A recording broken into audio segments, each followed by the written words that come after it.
Okay.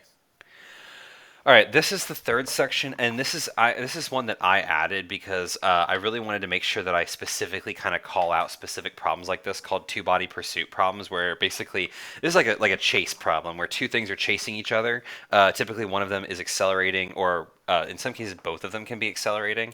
But most of the times, like one thing is accelerating, the other one's moving at a constant speed. When we say that the motion of two objects is coupled, that means that the unknown that we seek depends on the motion of both objects. Okay? So both objects have some role in figuring out the in so for example, if we're trying to figure out an unknown in a problem, right, and there's two objects that are chasing each other, we usually have to the motion of them is coupled, which usually means that we have to use both motions. We have to make equations for both of them and then solve them together. Okay, and that's actually our two steps here to solving two-body pursuit problems. Is the first is to write equations, okay, of motion for each object. Okay, and the second step is solve them simultaneously. Okay. Okay. So you would solve them simultaneously. Okay. So, and what that means is that you're working them side by side, and eventually you're going to set them equal to each other. Okay. Here's the first example. A Costco employee, again, digital footprint. If you watch my second video, then digital footprint, right? A Costco employee is checking people at the door when suddenly a non-member rushes in, sprinting at a velocity of 4 meters per second. Okay. At the instant the non-member passes the employee begins accelerating at a rate of 0.8 meters per second squared in an effort to catch the non-member. How long does it take for the employee to take down the non-member? Okay, so you have the non-member with constant velocity, and then you have the employee with constant acceleration. Okay, so in an effort to catch the non-member, okay, so I'm going to start with on the left hand side here. I'm going to do non-member,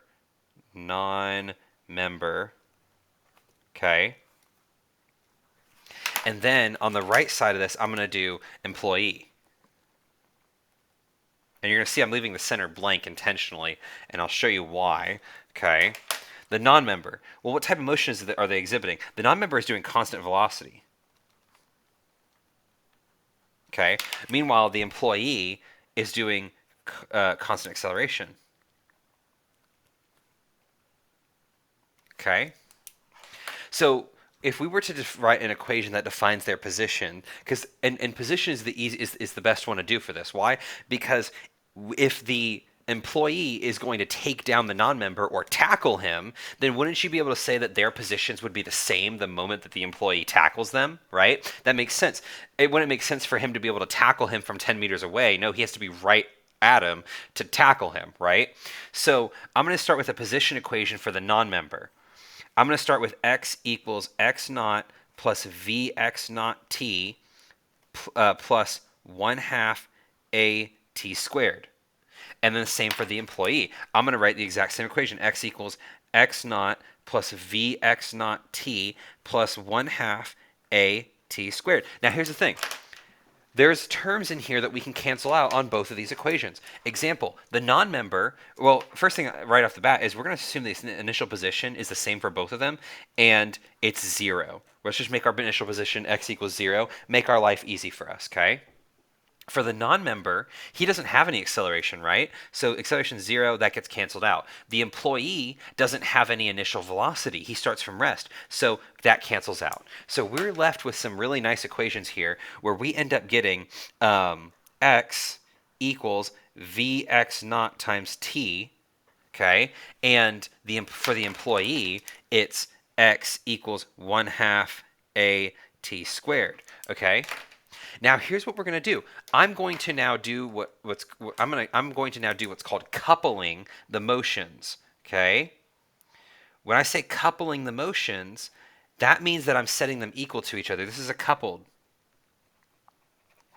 Okay, when it's coupled, what I'm doing is I'm going to take my equation for the non-member, okay, Vx naught times t, and set it equal to the equation for the employee.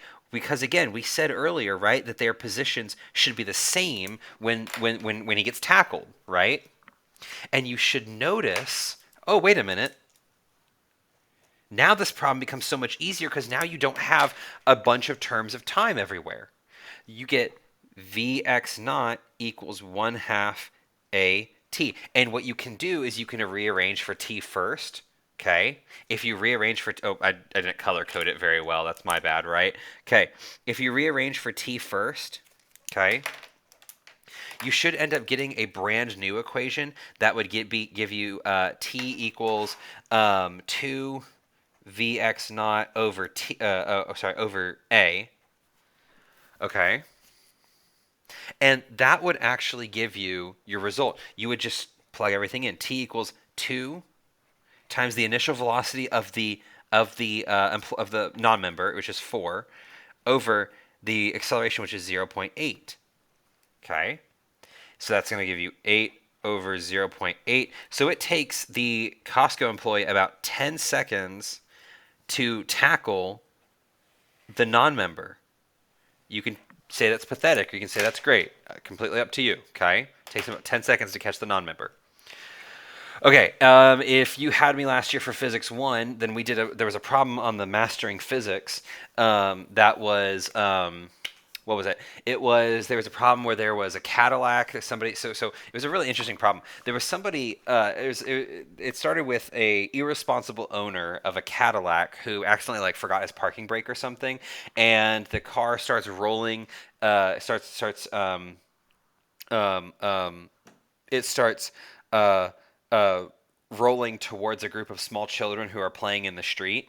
And then it was actually a momentum problem because you would have to cause a collision. You'd have to do, I think it was an inelastic collision with the car to get it to stop. Like, how fast did you need to be going to cause the car to stop?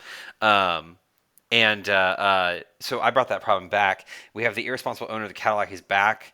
Again, the Cadillac's parking brake fails. It now rolls at a constant velocity of 10 meters per second towards the same group of small children who clearly didn't learn their lesson the first time. The owner of the Cadillac, however, is more aware and sprints to his car to stop it. He catches up in 10 seconds. What would have to be his acceleration? Well, I'm going to start with the Cadillac. Okay. And then the man. Okay. Or the owner, right? Okay. Cadillac and the owner. The Cadillac is rolling at constant velocity. It's exhibiting constant velocity motion. Okay. The owner is exhibiting constant acceleration. Okay. So now we can write our equations for this. If the Cadillac has constant velocity and no acceleration, then again, we're just going to use x equals Vx naught times time. Okay. And the owner, constant acceleration initially from rest, okay, then it should be x equals, again, 1 half a sub x t squared. It's not always going to be these equations. It's going to really depend on the example, okay? And you'll see in the next one how it kind of works out. Okay, so again, I'm going to couple the equations now.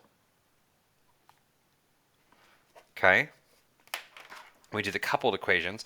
So it would be Vx naught times t, and we set that equal to 1 half a sub x t squared. Okay. Oh, t cancels out just like last time, except the only difference now is that we're solving, instead of for time, we're now solving for the acceleration of the man. Okay. So it would have had to be Vx naught equals 1 half a sub x t. Okay, now we're trying to get the acceleration by itself, and you end up getting an expression that looks very similar to the previous one. The only difference is that now acceleration is on this end of the equal sign, so 2Vx naught over t. Okay? And then when you calculate this out, right, when you punch in your numbers, 2 times 10, and it takes 10 seconds, then he would end up having to he would need an acceleration for 2 meters per second squared, which, by the way, is insane. Okay, is insane. 2 meters per second squared, it doesn't sound like a lot, but he's also, you have to keep in mind, he's doing it for 10 seconds. Okay, so he's accelerating 2 meters per second squared for 10 seconds. He's going a whopping 10 meters per second at the, or sorry, no. He's going a whopping 20 meters per second. That would be if he was going 5 seconds. If he was going, if he did this for 10 seconds, he'd be going a whopping 20 meters per second at the end of that. That is insane. Okay, so this man is superhuman, and yet he can't remember to turn on his freaking parking brake. Okay. Okay.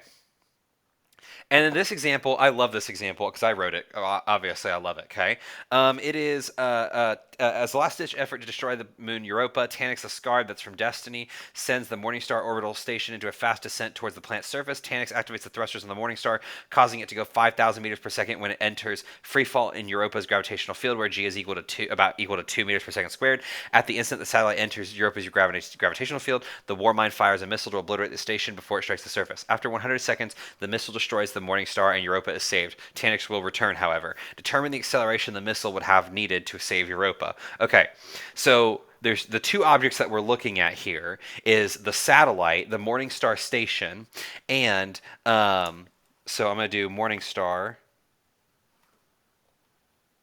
Okay, and then the other one is the missile. Okay. Okay. The Morningstar is interesting because the Morningstar now is exhibiting acceleration. It's constant acceleration. But the missile is also doing constant acceleration. Uh-oh. So, oh, there's an issue now. We have two things that are accelerating. This is actually a free fall. It's really more of a free fall problem. Okay.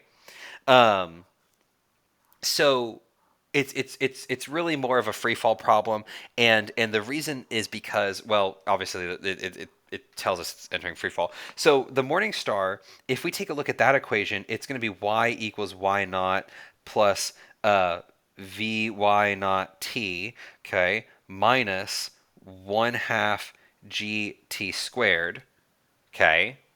And in this case, g, it's super important to remember that g is equal to 2, not 10 in this case. Okay, I may forget that here in just a second, honestly.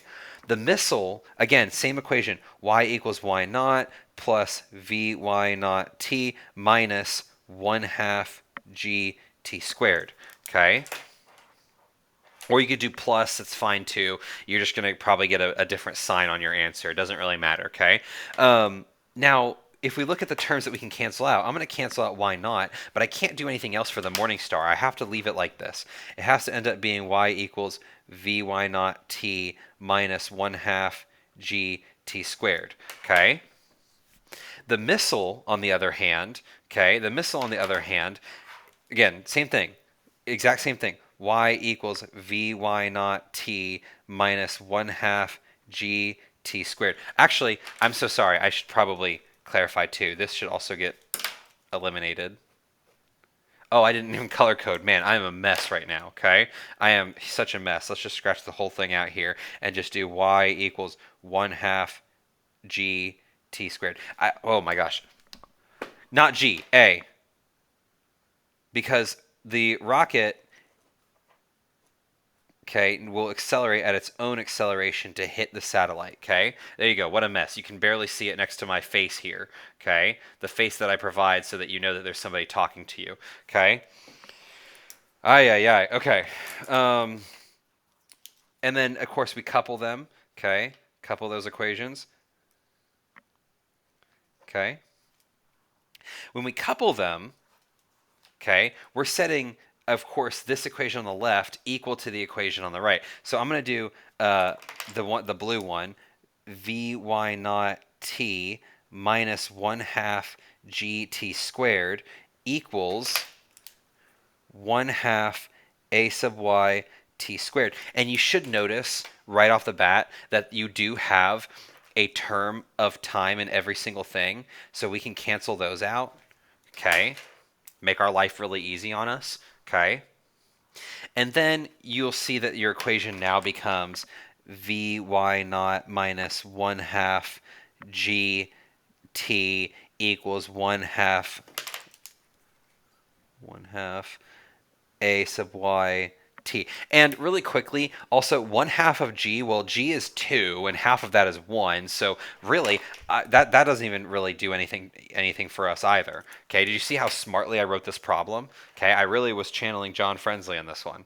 Okay, so it's Vy naught minus t equals 1 half a sub yt squared. I want to get a sub y by itself. Okay, and all you'd have to do is multiply by 2 and divide by t. And what you should end up getting, okay, you have to multiply by 2 on both sides and then divide by the t, okay? And what you should end up getting, you should get, let's see, a sub y should be a sub y is equal to, you divide by t, okay, that would be v, and then multiply by 2, so it would be 2 vy naught minus 2t,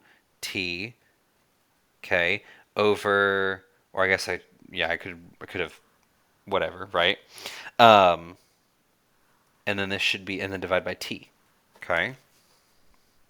And you can simplify that however you want. There is a way that you can simplify it more if you so wish, okay? Um, but yeah, and then when you calculate this out, so 2 vy naught minus 2t over t. So let me plug everything in.